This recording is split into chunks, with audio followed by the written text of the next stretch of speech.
the hand of God moving, and we should rejoice whenever we see the fruit of God in our lives, and we should rejoice whenever we see the presence of God among His people. But we ought to have a type of delight that does not just rejoice in the outcome, but also rejoices in the process. You see, there are a number of things here in this passage that should have tempered their rejoicing. You know, I find it ironic that at the beginning of this passage, the Bible says this. It says in verse number 1 that David consulted with the captains of thousands and hundreds and every leader.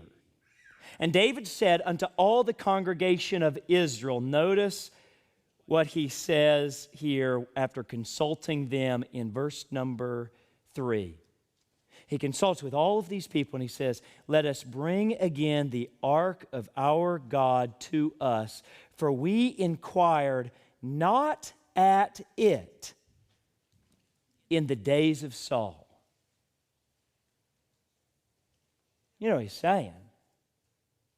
He's saying, during the days of Saul, we never inquired of God.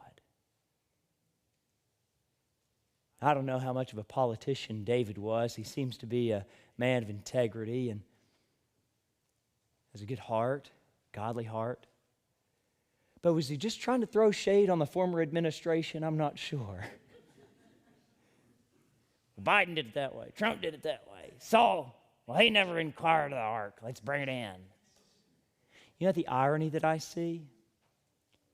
Is that in his attempt to criticize another man's lack of spirituality, in his very attempt, he showed immaturity in his own attempt. If you read verse number 1 and verse number 2, did you know that David was not consulting God about bringing the ark in?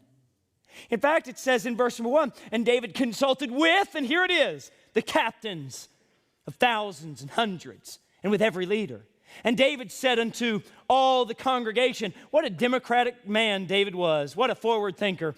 David said unto all the congregation of Israel, if it seem good unto you. And if you look down to verse number 4, the Bible says, and all the congregation said that they would do so, for the thing was right in the eyes of all the people. Whoa!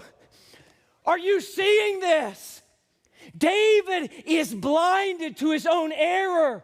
David does not see the disaster that is about to take place. David does not even realize that he is walking in the same footsteps of Saul, not consulting after God, not seeking the counsel of godly men and the priests, and not seeking after the instruction of the prophets. David is doing the exact same thing while criticizing someone else. Oh, you see, this judgment, I believe with all of my heart, is not just about Uzzah's breach, but about David's. And here we are, and we have, let's just be honest, seen a wonderful work of the Lord in this place.